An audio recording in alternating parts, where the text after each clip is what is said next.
Welcome to The Helping Conversation, an exploration and celebration of the practice, art, and science of facilitating trusting, safe, inclusive, and effective helping conversations with others. Recorded at RockVox Recording and Production Studios, Rochester, New York, Mouth Off at RockVox, rockvox.com. Having enjoyed an almost 40-year career facilitating his own authentic brand of the helping conversation, your host, Executive and Recovery Coach, Keith Greer. Welcome, everyone, and thank you for taking the time out of your day to sit in on this episode of The Helping Conversation.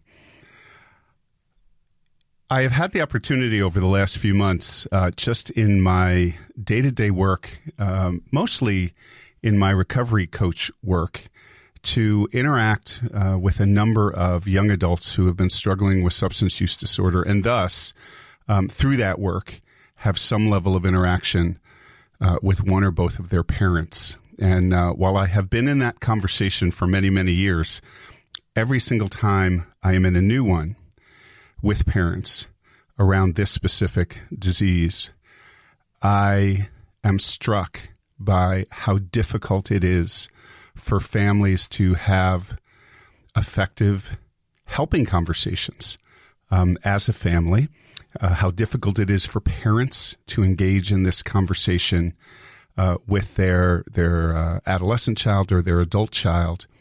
And it's a stark reminder every time about all the different foundational aspects that I've talked about on this podcast about what grounds us in doing a really effective helping conversation. And it just always drives home. All of that is easily said when I'm sitting across from a human being that I don't love with every fiber of my being. And I see my guest shaking her head yes. It is just a totally different experience, a different conversation. And having been in one of those myself over the last few months with someone near and dear in my life that I've had some concerns about, everything I know and say in this platform when I train, it just goes right out the damn window when it is somebody that is near and dear to my heart. And so part of what attracted me a few years ago to this whole concept of the helping conversation, and even more specifically to the modality of conversational intelligence, was when I was exposed to the work of Judith Glaser.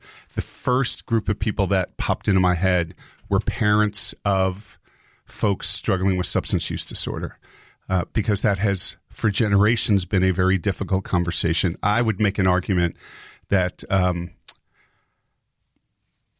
that in many ways parents have been treated within the treatment and recovery community in a way that does not honor the complexity of the conversation, that is judgmental, that is a bit simplistic, especially when we start talking about some of the terms we love to throw around with parents like enabler and codependent. And so when I started reading about and learning about conversational intelligence and our need to really dig into the neurological basis of exactly what happens in the interactional nature of conversation that speaks to the part of the brain that creates a sense of trust and safety, or the opposite of, puts us in fight-flight, this was the first group of folks I thought about, because this is one difficult conversation to have when your loved one has a severe, complex mental illness that we know as substance use disorder. So with that said, let's jump in, because I'm really excited about this conversation today. And I would ask you to join me in welcoming into the helping conversation Coach Barb Klein. How you doing, Barb? Doing okay. I need to catch my breath a little after hearing that whole recap. Because, it just brings it home. I know it drives it home for you. Let me introduce Barb and fill you in a little bit on who she is and what she does, because she brings such a unique perspective to this larger concept of the helping conversation. The founder of Inspired Possibility, Barb Klein is a possibilitator. I love that word. Life coach, retreat leader, meditation instructor, and the author of 111 Invitations, Step into the Full Richness of Life. She is also a team member at mompower.org, an organization whose mission it is to help moms with addicted children find strength, wisdom, perspective, sanity, and hope. As a mom who has navigated life through her son's addiction for more than a decade, she is determined to create something positive and meaningful out of this experience. She supports other moms who have been impacted by a child's addiction or other mental health condition to make their own well-being a priority and to find peace and possibility beyond the pain. Through one-to-one sessions, workshops, retreats, and through her writing, Barb helps women who have lost connection with their inner wisdom and guidance to come home to themselves and take back their lives. And again, welcome Barb Klein into the Helping Conversation. Thank you. So that's a lot that in your intro, and I already find myself thinking, oh, we only have an hour. So I'm already thinking part two, even though we're only a few minutes into part one. Okay. But I'm always curious with folks right from the start, just to maybe fill us in a little bit on how you got to the place you are at today in doing the work that you do today. In 30 seconds or less. In 30 seconds or less. Well, first of all, I would say, as I thought about this conversation and this topic, it really did strike me that this is the core of who I am, is being in this helping role from the time I was a young kid on. Right. So that is the thread that has never wavered, regardless of the role that I've been in.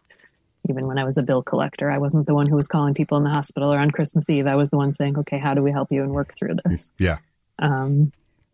Specifically getting into the work that I'm doing today with coaching and working with other moms was through my own journey. It didn't start with the addiction piece, that came in later on, but I don't know, just finding myself always really enjoying the aspect of helping people, kind of nudging them along to become all that they can be. And then finding myself in my first women's retreat in 2014, and finding what a foreign concept it was to me, this idea of self-care. And sitting in a circle of 50 women and looking around and going, okay, maybe 5 of us know that it's okay to be here. And the other 45 feel really guilty for leaving their husbands and their families at home. Just showed me how needed this work is. And then that really was the foundation for me, I guess, getting my own sense of self, finding my own ground to a point where I felt like, okay, let me help other people with this, because now I know how vital it is. Now I know how critical it is to come with self-care, to come with mindfulness. Right. So you alluded to it, something I always ask kind of as a follow-up question. If we were to go back to when you were a child, what was some evidence back then, whether you saw it as evidence then or not, but looking back on it from our stance today, that you were destined to do something in the helping world? Like I say, I mean, I can think back to being in kindergarten. So it's really as long as I can remember, I got in trouble in kindergarten for helping Roger, because I held his watch and the teacher thought I was taking it from him and I was only trying to take care of it. And then in first grade, this was the time when they were just starting this idea of busing in some kids from the city. And so there was one Black girl bussed into our school. Right. And so I was the self-appointed, I'm going to take this girl under my wing and I'm going to help her and I'm going to make sure she's okay, even to the point where once she got feeling stronger and more solid and was bullying me, I was still to help her. You're still to help. I was saving animals. I was saving baby birds and baby rabbits. I mean, there just was, it's who I was always. And then, towards college, I went in for psychology and got talked out of that. But I think it's interesting that I found my way back to teaching and to coaching. And, anyone within especially your family of origin, but maybe not even your family of origin, just other significant adults as you were growing up who maybe played a role in this innate way of being, nurtured it along? Not necessarily in a healthy way. Mm-hmm. But I think in the sense of, like with that girl in my school, you know, you are the one who needs to be kind, and so I learned, I think, to help at the expense of myself in some ways, that I was to be the good girl. I was to be the nice girl. I was the one to do these things.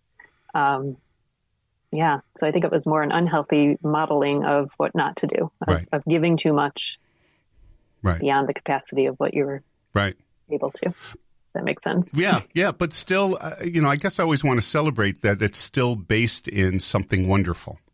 Right? It's still based in the fact that you came into the world, and you sound like me, like many people in the helping world, from our first breath, inherently compassionate, caring, intuitive, insightful, people-oriented, giving, and all of that. All of that sets us up sometimes for some difficulty with boundaries and where we stop doing some of that, but the origin of it is a wonderful, wonderful place. True. Yeah.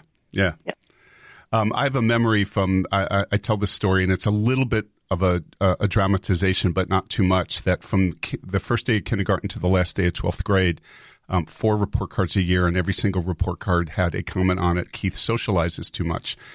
And the system didn't like that, but that was inherently who I was.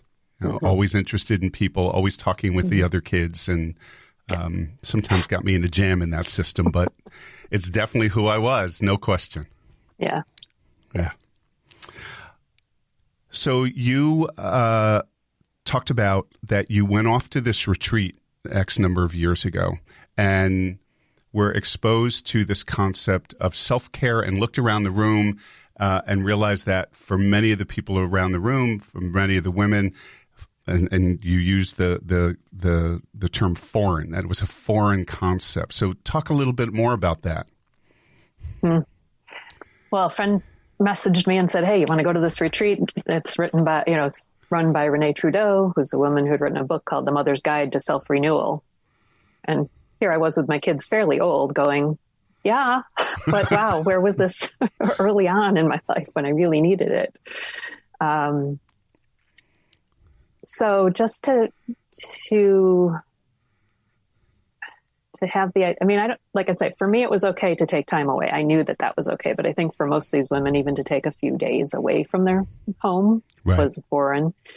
But for me to really soak in the idea of getting to know myself, getting to know what my needs and wants are, and then honoring them and giving myself full permission to do that. Tapping back into my inner wisdom and trusting what Renee calls the wise self. Right. So where did, from that experience in that workshop, would you say that was really some of the origins of where you are today in terms of doing this work as a coach, specifically with women? Absolutely. Yeah. I mean, that was the foundation of the self-care. And the more I continued to do the work, and I continue to return to retreats with Renee on an almost annual basis, even now virtually, just to step back into it again and to continue my relationship with what is self-care. And because I think it's overused. It's an overused term. It's misunderstood. But when you really dive into it, it's this oceanic thing that I keep deepening my relationship with. And I do find that that's really at the core of all of the work I do in coaching and in retreats, for men and women. I mean, that's the interesting thing. I even had a young 28-year-old entrepreneur male. And what came back to was like, that's what I really need. I need those boundaries. I need that self-care, which was fascinating to me because it's not just the middle-aged women, not just the moms, but all of us live in a culture that doesn't support the idea. I would say it's countercultural. It's not something that we were taught. Yes, and I think it obviously it plays out different from a gender standpoint. But I know the messages I got as a male of you do. You work. You work really hard. That's a significant measure of success and happiness and fulfillment. And no, it's not. but it's the message that you get. So you said something a moment ago I wanted to come back to, because I so agree with you that I think in our world there are many examples of terms and concepts we throw out and we just assume that everybody knows what we mean. And self-care, right, that term, boy, you can't pick up a self-help book without seeing it, other podcasts, YouTube, you name it. So let's dig into that a little bit. When you think about this concept of self-care, what are some of the directions that you go in? Well, I'll give you the Renee Trudeau's definition of it, which I have not yet found a better one. And that is the art of attuning and responding to your needs and desires moment by moment. And every time I say it, there is so much in there that we could spend an hour on alone. Yeah. Just the fact that it's an art, it's a practice, it's not taught. It's something that you do over and over again. It's not oh yeah, today I'm going to learn self-care, check that off my list forever, I'm good. It's an ongoing thing. It's attuning and responding to your needs and desires. You have to know what your needs and desires are. You have to know that it's okay to have them. You have to know that we all have them. And then not only noticing them, because what I find is a lot of people know certainly what their needs are and maybe what their desires are, although a lot of people don't even want to give themselves permission to think about that. Right. And this, I'm talking as simple as, I know I need to go to the bathroom in the middle of my workday, but I don't get up and go to the bathroom all day long. I don't eat lunch, So noticing them is one thing, but then actually responding to them is the other. And then the part about moment to moment I love because that brings it into daily life. That brings it into every interaction where I can stop and I can pause and I can tune into myself and really go, okay, wait, how do I feel right now? What do I need? What do I want? And just take that pause, take that breath before reacting, in an ideal world, when I'm operating on all cylinders, I can do that. Which is pretty challenging these days. as deepening a relationship with myself. Yeah. It's coming to myself with self-care, with self-compassion, with kindness and loving attention. It's loving myself as much as I love other people. Right. Maybe. And that's not easy. It is not. It is counter, as you said, it's countercultural.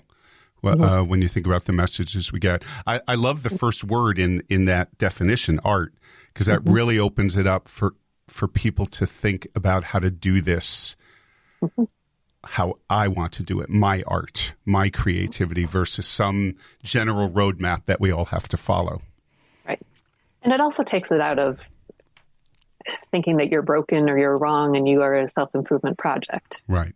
You're actually really, I like the term self-honoring almost better because I think it really is getting to know yourself and then moving through the world in a way that honors who you are and honors what works for you, honors your way of being as opposed to what anyone else is telling you should do or how you should be. Right. So before we get into to how this has played out over the years within your role as mom and parent, I'm curious about your role as coach and retreat leader. So I'm envisioning a room full of people, and especially if in that room there are people who this journey is either new to them or they have just always struggled with it, that it is an incredibly intimate and vulnerable journey. So I'm curious, from your perspective as a coach, when you walk in that room, knowing what you and the topic are going to be asking of people, what you do in that moment to immediately attend to creating this space of trust and safety for the folks that you work with.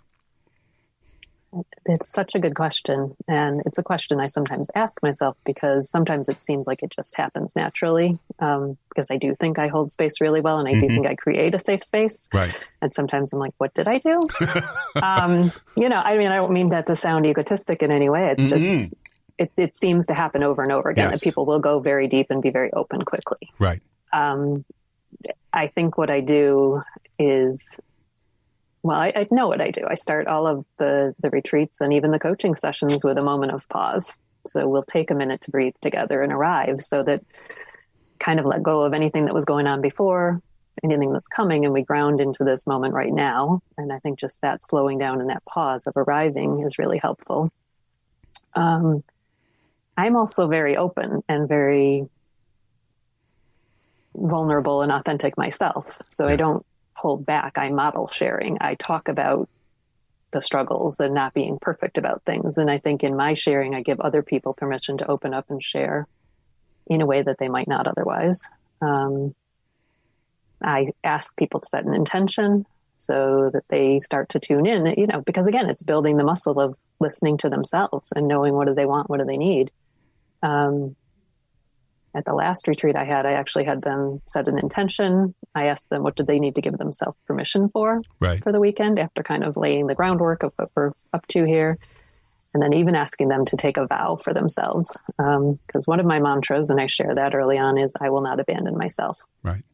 So I've laid that down as my vow in the world. So it's like, what do you need to vow to yourself? Because you talked about, as a man, doing and achieving. I see that with women too. They're driven to do all the things, to check all the boxes. And then oftentimes they still have the stereotypic roles at home of work outside of the home and still come home and be the primary caregiver and do all of those things. So the women I work with are very strong, very driven, and very oftentimes perfectionistic. They have very high bars for themselves. So a lot of it is just permission to lower the bar, permission to not have to be strong in this space. Right. And there's a lot of unlearning that needs to happen. There's a lot of breaking beliefs and stories and conditioning. So I'm curious about that, because I think I sometimes wonder if people look at personal development, if we would put self-care under a larger umbrella of personal development, that people look at personal development because as I need to go out and learn to do something new. I sometimes laugh if I walk into a Barnes and Noble and I see the self-help section, right, of just all these books. And I've always been curious about that. Is it a process of learning something new, or much more a process of unlearning ways of being, attitudes, thoughts, belief systems that we've had for a really long time and have never worked for us? I guess it's both, right? Because if you're unlearning, you have to substitute that with a new belief and a new way of being and a new possibility that it's really okay. Yeah. But yes, most of the people I work with and see run up against this tension inside, this internal tension, particularly if they are a caregiver, and most of them are, and so giving and so doing for others. And we'll talk about that, like what's going to happen when your own needs bump up against the needs of somebody else. Right. And, if we can presence that and name it, then they have a chance of catching themselves in the moment, rather than just saying, well, I know I'm going to abandon myself and go do whatever they need. Right. I will drop what I have set aside for myself or what I've scheduled for myself if somebody else needs me. And so it is both the unlearning that you have to be on call all of the time for everybody else and do everything else to attend to the whole world's needs, and be that superhero. Right. And that it really is okay to say no, and to say, just to say no without even explaining why, but to honor your commitments to yourself, to honor your own needs, to take care of yourself. Right. So I've heard a couple of different aspects of the helping conversation that you make use of.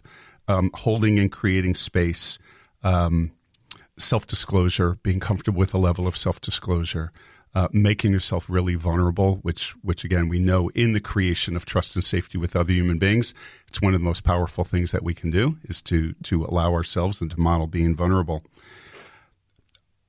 When you think about your work, either with individual folks in your coaching or when you're doing your retreats, other kinds of models or modalities of change or that you would say guide your work?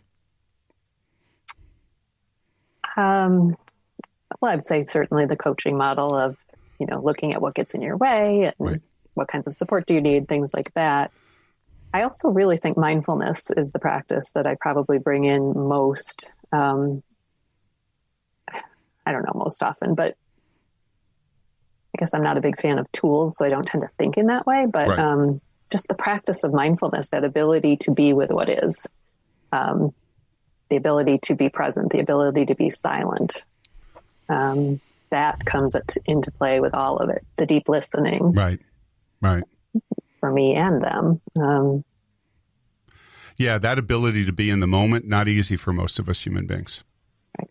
We're wonderful time travelers, right? In the past or in the future, but very rarely in the moment.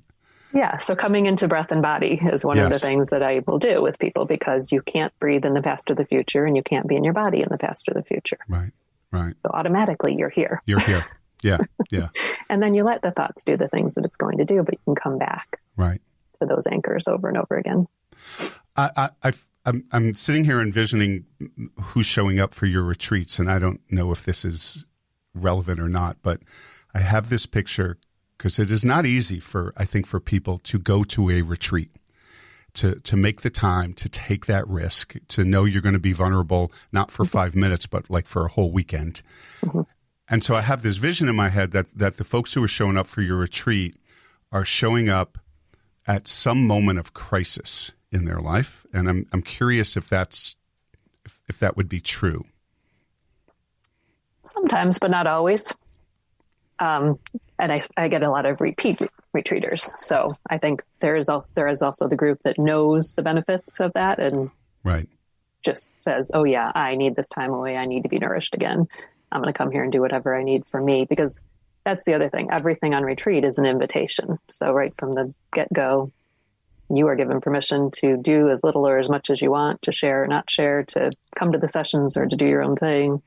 I mean, if you're in a deep, deep crisis, it's probably not the greatest place to be, because it is very vulnerable and it is very heart opening. Right. So, I've certainly had, but I have had people, I mean, I had a woman come once who had lost her daughter just a few months before, and she had reached out to me because somebody had shared my book at a workshop she was at. And, I was immediately like, okay, let me send you my book. And, oh, by the way, I have a retreat next weekend. If you want to come.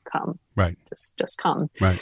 And she did. And I think it was very healing for her, but it was only 4 months after the death of her daughter to substance use. Right. So, but she was able to be there and to be in the circle of women and to be held. And,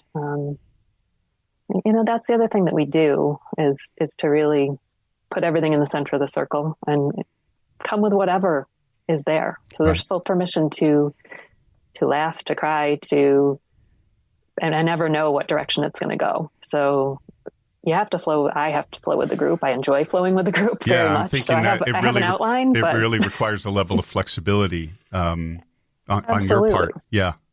I mean, I led a retreat once on a day after not getting any sleep at all because of something that had happened with my son the night before. Right. Really to the point of going, should I even go? Do I have anything to offer? Yeah. Thankfully, I was co-facilitating, so I could talk to my friend, and she's like, just come. You have to go back home. You can take my car and go. We'll deal with it. But I could barely form sentences the first night. And yet what I found, and as this was a good teaching moment for me to experience, was it was far better for me to be there in that space and do some meditation and bring some peace to myself. Right. And send those vibes back home than to be one more person at home spinning in the chaos. Yeah. Yeah. And I mean, that was my teaching moment the next morning. I was like, oh, you guys, I'm totally going off script, but you need to know this. Like, this is what I'm learning by living it. I didn't think I should be here. I didn't think I could be here. And I'm here, and I see how important it is that I'm here to fill up and return home from a more grounded, peaceful place, so that when I get back into the problem, I'm more ready. Right. Yeah, this concept just popped into my head. I don't remember where I heard this, and it was many, many years ago. It was just one of the ways somebody once described an aspect of coaching as structured improvisation. Right? That we go into it and we do have an idea, right, as the coach or as the retreat leader, an idea of what we want to do, but within that room to improvise and to be flexible and to think on your feet. And yeah.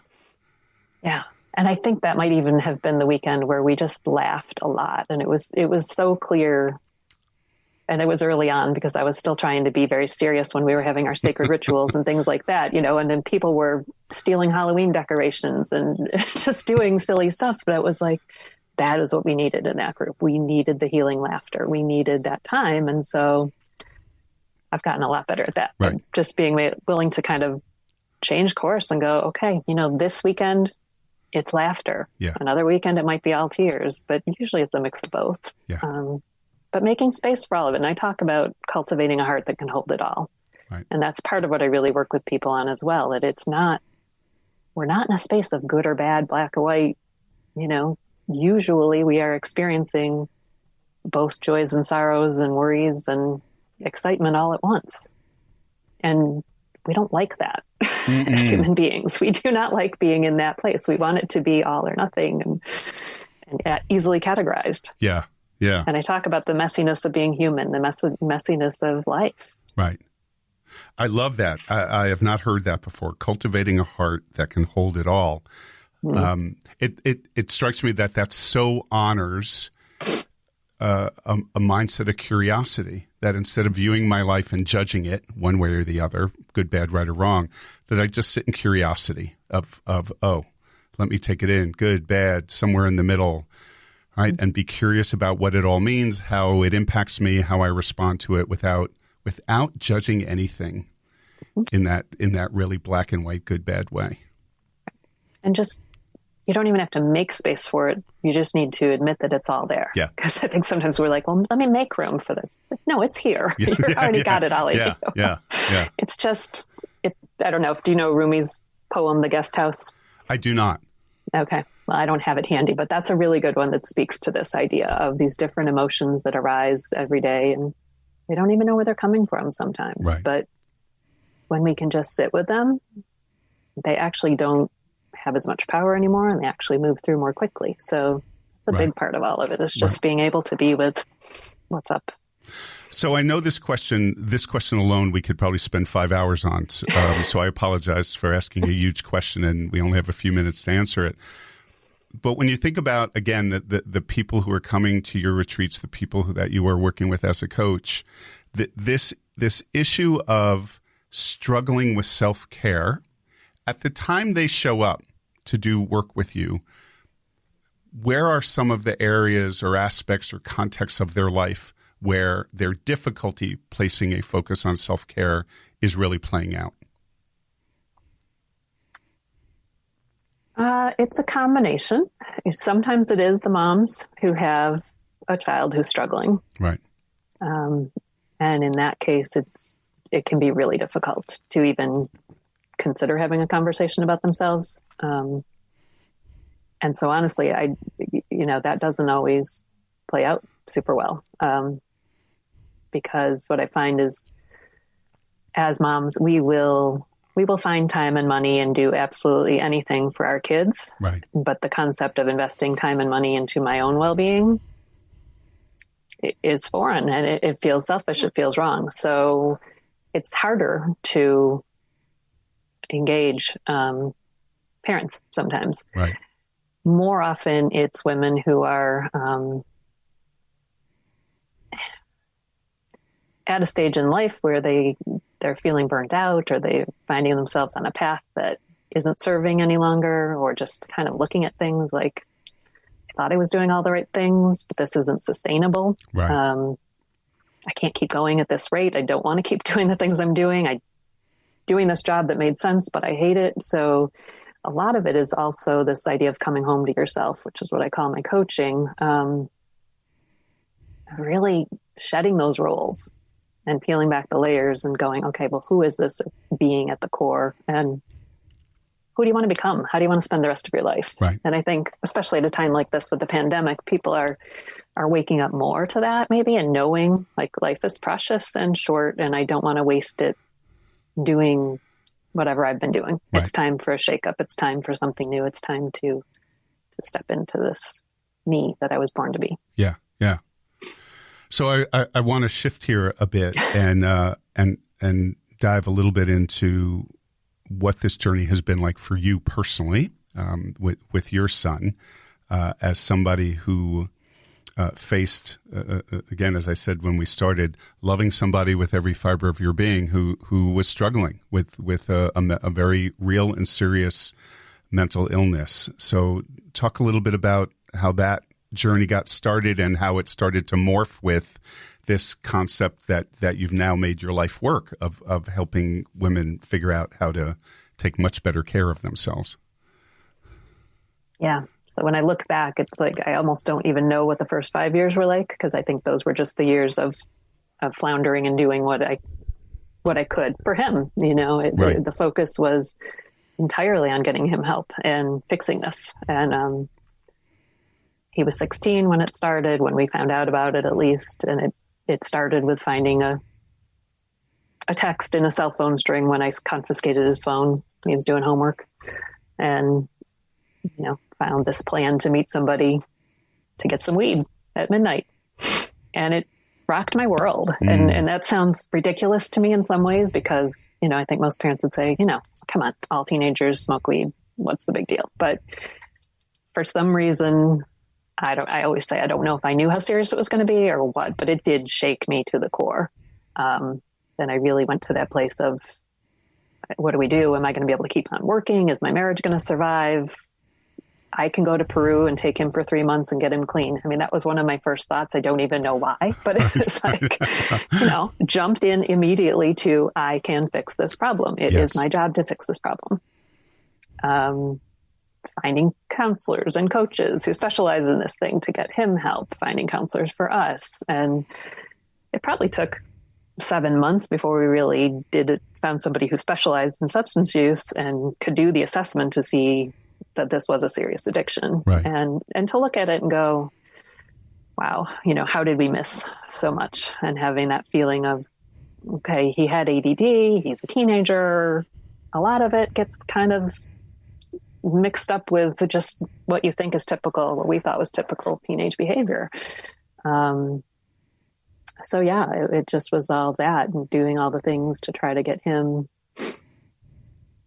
inpatient, outpatient, needing to check all of those boxes, right. I guess, before I really could get to the hard boundary at age 8, when he was 18, to say, okay, everything we've tried hasn't worked, and you can't keep living here. And I know you don't have anywhere to go. Right. So that was a really pivotal, awful moment in our lives of making our kid homeless, because we couldn't do it any longer. And right. it wasn't working for anybody. I mean, obviously it wasn't the wake up call to me. And I guess what gave me the ability to do that also was to just let go of the delusion that having him in the house kept him safe. Right.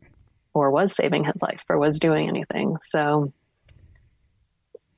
that's awful. To be in a place of, no, you can't have a ride. No, you can't have $1. No, you can't have any food, and you can't stay here. And I would imagine for parents who have found themselves in the same situation, that delusion, as you called it, that if I can keep my eyes on my child, somehow I will magically be able to keep them safe. That's a very real thought and belief. Sure. Well, sure. And we talked earlier about conditioning. I mean, the conditioning for parents is, it is your job to keep your child safe. Right. It is your job to keep them healthy, to keep them alive. And then you buck up against the reality that I can't. And we just got to the point where we're like, okay, unless he's chained to us 24/7, which nobody wants. Right. It's not our job anymore. And we've done everything we can. But like I say, I had to do everything before I could get to that point. Right. I absolutely remember, just a few weeks before he had gone to his first inpatient, and he was threatening to run away. And I was literally pulling my hair out, just losing it, going, wait, we haven't tried this one last thing. Right. And then once we had, then it was a different story. So somehow the miracle in it all, I mean, he's still alive. That's one miracle for sure. Mm-hmm. And he's how old right now? He's 27 now. 27. Okay. And we've been able to maintain love throughout it, which I guess that was part of my journey, was redefining what love is. That loving in this case doesn't mean taking him back in. And I don't like those words enabling or codependency either. And I know some people would call it that, but no, to me, it was loving was looking at the situation honestly and saying what we're doing isn't working for anybody. Right. And it also wasn't tough love, because it wasn't like, I'm going to make you go so that you, like I had no outcome in mind. I didn't do that hoping that would save him. I did it because it's what we did it because it's what we had to do in the moment. Right. But also redefining what's a good parent, like this idea that I was attached to as a good mother would never do this. Never in my wildest dreams did I imagine being a mother pushing my kid out into that situation. So I'm curious about that. That is no simple redefinition. I mean, just those two concepts, redefining love and redefining what a good parent is, given the crazy messages we all get as we're heading towards parenthood and during parenthood of, as you said, what we're supposed to do and not do. So what allowed for, or what influenced your ability to move to a different place from the standpoint of defining terms like that? I don't even know if there's an easy answer to that. I think it was a whole lot of trial and error. Mm-hmm.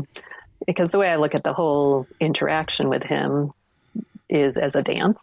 So I think there are times when we stepped in and there were times when we stepped out. And sometimes it had to do with as much as with what we needed as what we thought he needed. I mean, because if the reality was, okay, I need to give him a ride right now, or I need to let him stay here tonight because I'm not going to sleep otherwise, then we gave ourselves permission to do that.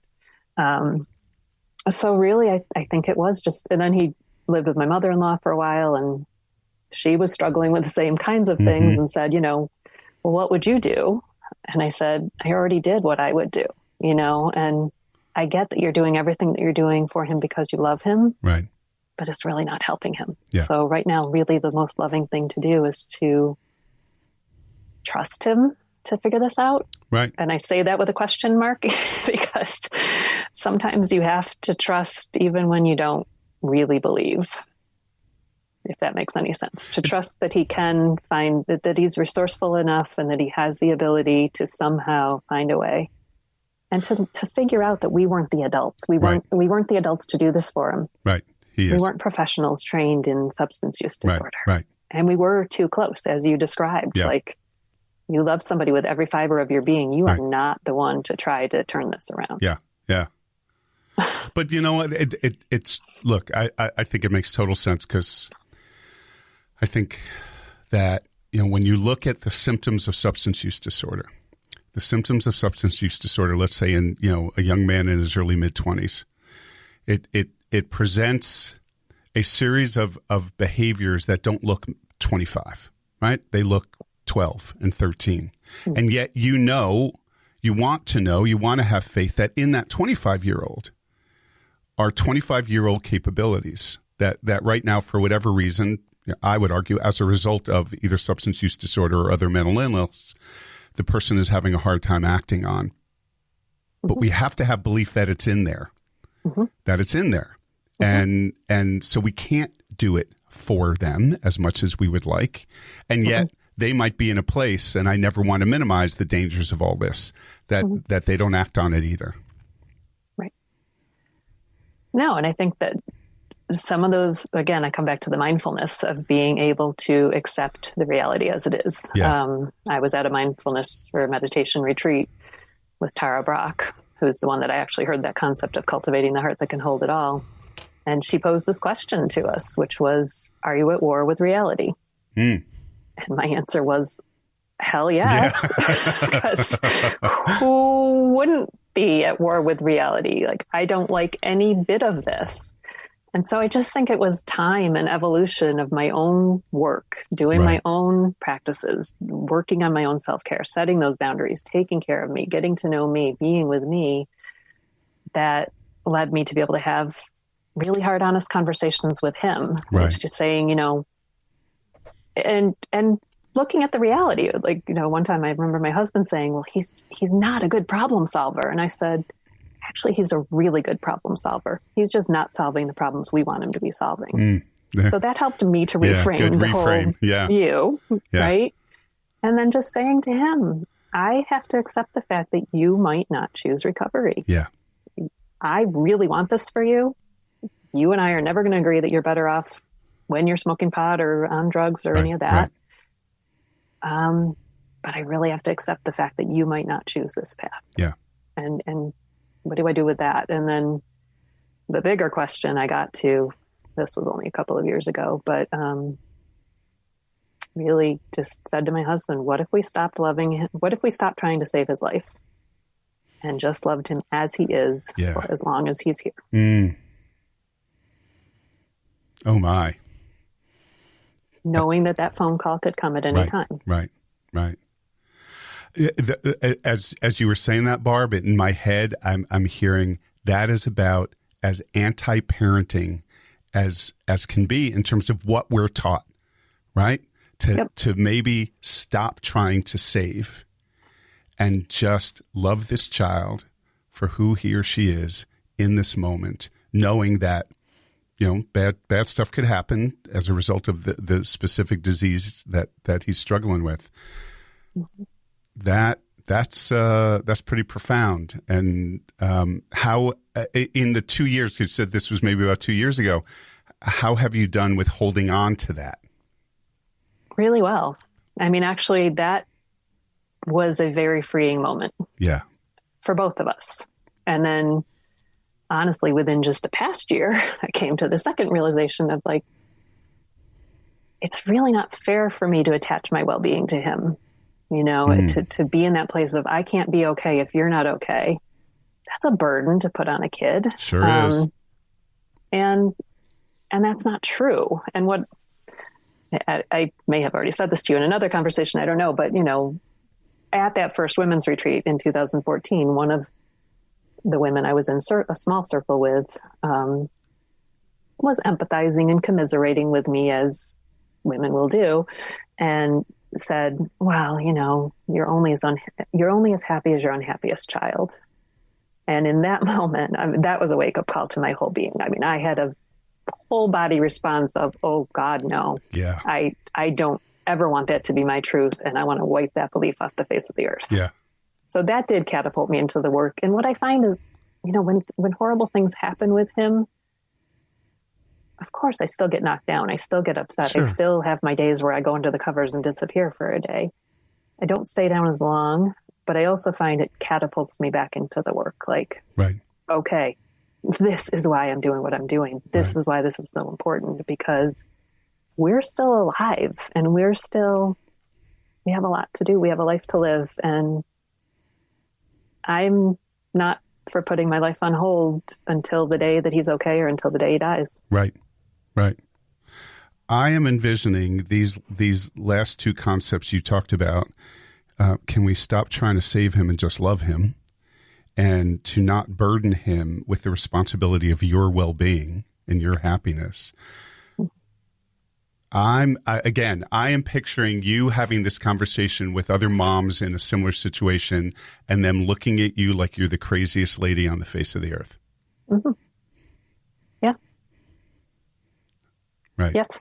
And all I can say is it's possible. Yes. Because I've done it, and my son respects it, and we have a deep and close relationship. And it's not like I didn't have to do the "you're dead to me" in order to get to that place. Right. I didn't have to close the door on him or close my heart to him. Right. And I think it's hard to stay in a loving connection. It is. Right. But I would say those are the things that freed him to have his journey of life. Right. And freed me to have my journey, and to realize that the umbilical cord isn't there anymore. Yeah. And we're connected through love, but we're not intertwined. Yeah. It so honors the concept of treating another human being, even in this case your son, from the perspective of autonomy. that it is his life, it is his choice, his decisions, and that I can love him irregardless of what those decisions are. Even if I had a magic wand, I'd make them different for him. But I'm thinking from his standpoint, how, I don't know if he would think of it this way, I guess I do, how comforting it must be to know that whatever he is struggling with, he's not going to walk in your house and you're going to like, all right, you have to do a urine screen before you can come in. Right? Oh, we had those days, but you did have those days, right? Now. But not anymore. Right. Right. Right. That, yeah. And, I got to a solid place. We got to a solid place of, we will support your health and recovery. Yes. We will not support your ongoing use. Right. And so, and to be able to say that to him really clearly. And so when questions come up of, well, will you buy me some cigarettes? Like, well, you know what? That's actually not something I want to do right now. You've been off of them for so much time. And so I don't see that sitting here. Could you talk just a little bit more about that? Because that's another very powerful concept. I know that often comes out of my mouth in interaction with parents. And I don't always know if parents at first really grasp that. So I will not support your ongoing use or addiction, but I will support your recovery. So one example you gave is, all right, I won't buy you cigarettes. Any other examples that you could give that is, I'm going to support your recovery, but I'm not supporting the opposite? Yeah. And I'm going to go back to the dance because honestly, when he was in treatment in Pennsylvania and they did allow them to have cigarettes and they supported it as part of recovery, we did. Yes. In this particular situation right now, it didn't fit. I think it's moment by moment. Right. Again, just looking at, and, there's no guarantee of what the outcome will be. Right. So I have to only look at it in this moment. If I do this thing, is it more likely to contribute to him moving forward towards health and recovery?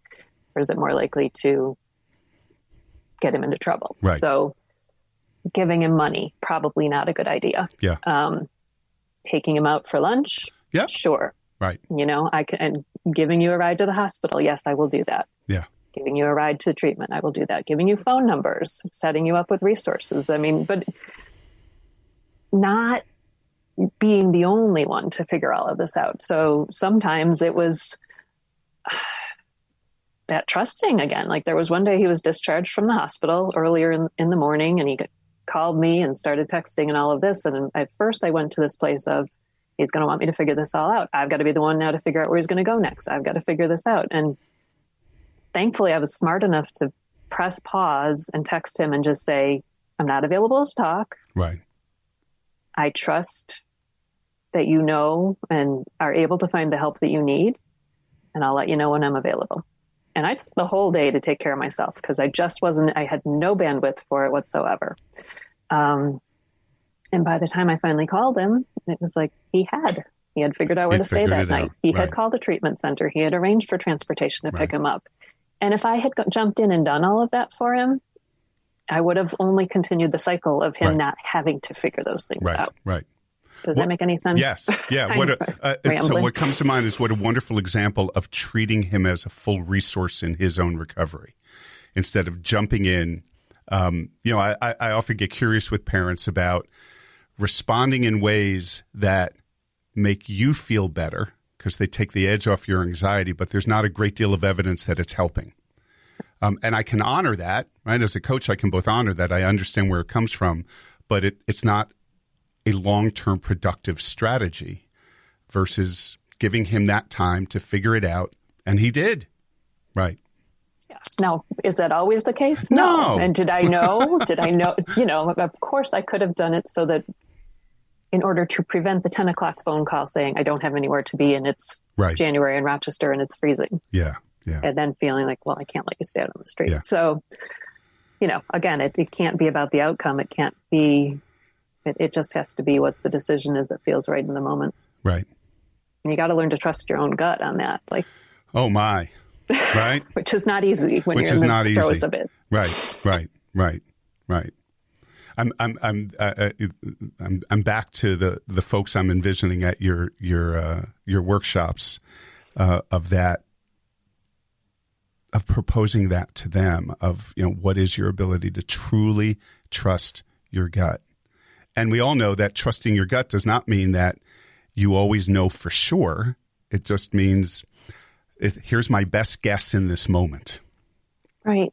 But I think, and that's where it comes back to being really solid in yourself, getting so grounded in your core and being well resourced, being well nourished, being well cared for so that you're healthy and you can trust what you tune into in yourself. You're not frazzled, because if I'm frazzled and I've been driving around the neighborhood all night long trying to find my son, it's not the time I'm going to make a good decision. Yeah. I've done those things too. I know both ends of the spectrum. Oh my. I literally, early, today is Tuesday, yesterday, had the conversation with a parent. And when we were both talking about our experience as parents of how horribly we parent when we are in fear. That it is just not a moment that the best in us comes out when we are fearful about the welfare of somebody that we love. Yeah. Right. No. And it's so understandable. Right. So it's a very tricky place to be. Yeah. Yeah. What really strikes me about this conversation is here we are talking about some different aspects of a helping conversation. And again, I think often with this topic, parents want to know what to do how to bring the helping conversation to help my child.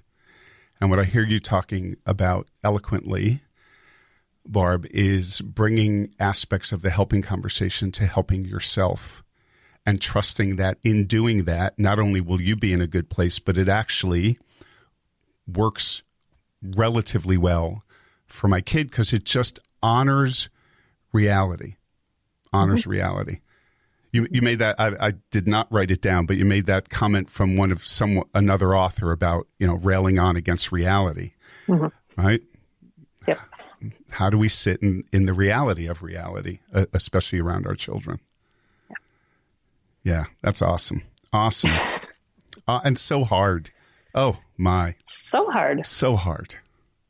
Like you said, I think it's probably the hardest thing. It's the hardest place to be, and I know some of what I'm saying probably does sound harsh or like I have three heads, which is why I'm always really careful to say, I didn't land here magically. Right. And this is 11 years in. This is a lot of hard work and failed efforts. Right. And tiny successes or whatever that means. But look, I also think we're talking about, especially with substance use disorder and especially this generation of it. We do realize that we are talking about life and death, and we're talking about some folks with substance use disorder going out, and one use episode could be the last use episode. So you never want to minimize that fear and anxiety. And yet the concepts you're talking about of where you end and your son begins, they're legitimate concepts that we know work. It's just, as we have said a few times, it's much easier to do when it's a client that is not of our heart, that we did not bring into the world, compared to when it is. But the concepts still hold true. Yeah. So given that one of the foundational aspects of a really, really good helping conversation is to always be strength-based, to always help the folks we work with identify what their particular strengths and capacities and ways of being are. I'm going to ask for a few of yours. So in your role as a mom, as a human being, as a coach, as a retreat leader, as an author, what would you say are a few of your strengths? I was all prepared to give you my son's strengths. You threw me for a loop there. Deep listening. Yeah. Presence. Compassion. Care. Curiosity. Possibility. That my business is inspired possibility for a reason. I am willing to look for possibility always. And I am a lifelong learner as well. So I think continuing on my own quest. Yeah. Yeah. Always. Another really big question, but I'll ask it anyway. Of all the different aspects of the work that you do, what are some of the absolute best parts of doing this kind of work for you as a human being? Witnessing somebody else breaking free, Yeah. and stepping into their full expression. Yeah. Really lighting up and finding that place within where they set their soul free to express. That's Right. the best way I can say it. Where they let go of all those boxes and conditioning and just really claim it. Yeah. And find themselves and own their own strengths and their gifts. Yeah. And It's pretty phenomenal. It's awesome. Yeah, it's pretty phenomenal, right? I'm envisioning that in the work that you do, this opportunity to watch people make decisions to move in directions, not only that they've never moved in, but, and you kind of said this, I think, earlier, they've never even thought about thinking about moving in that direction. And now not only giving themselves permission, but actually making it happen. Yeah. Yep. Yeah, that is the phenomenal aspect of our work, of being able to witness that. Oh my, yes. The courage that it takes to put your own heart on the line, to see people do that, to step into a place where it's like they're not just doing a job, but now they are bringing a piece of themselves out. Yeah. That's pretty awesome to witness and be part of. Yeah. And I would like to use that word with you, Barb, because, as I listen to your story, the courage it has taken on the part of you to not only move in the direction you've moved in terms of how you relate and love and manage your relationship with your son, but to be out there about it and to share it and to be really clear in the community and with the people you work with that this is doable. Because, I said this earlier, you are talking about concepts and ways of being that many, many, many parents, they would hear this and they would say, no effing way. Could I do this, or should any parent do this?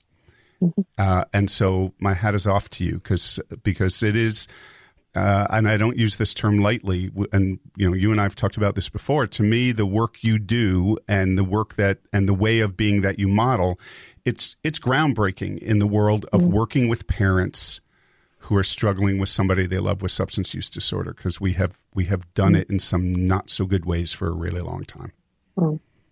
Thank you.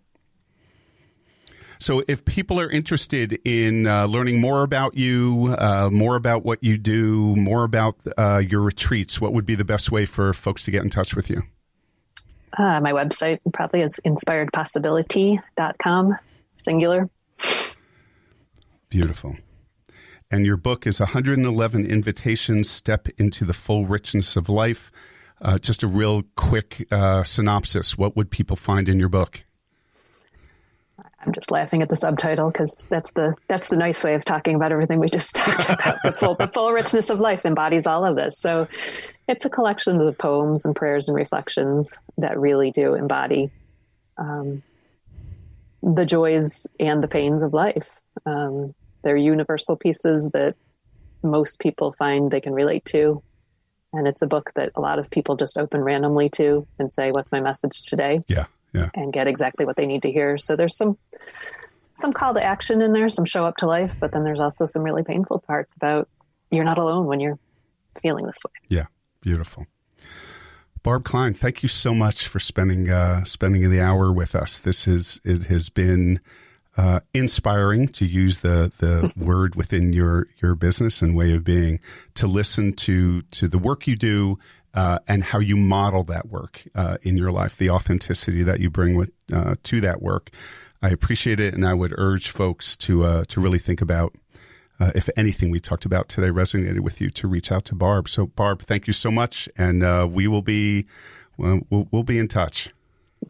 Well, thank you, Keith, and it was my pleasure to be here great conversation. Great. Appreciate Thank you so much.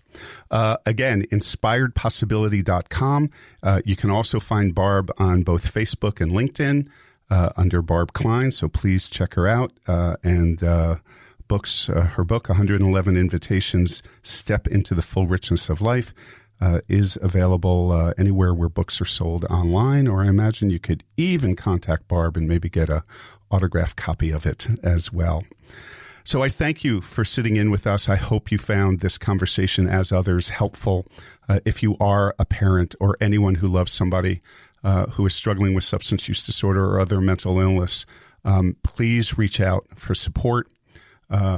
Please find people to have conversations with that honor the difficulty of this conversation, honor the complexity of this conversation, honor what it is like to love somebody with every fiber of your being who has a disease that produces behavior that is hurtful to themselves and to others, and sometimes makes it difficult for us to remember who is in there and how wonderful that child is, adolescent child, adult child is. Please find people who can help you engage in the type of conversation Barb talked about, up to and including, please contact Barb. She is a wonderful coach.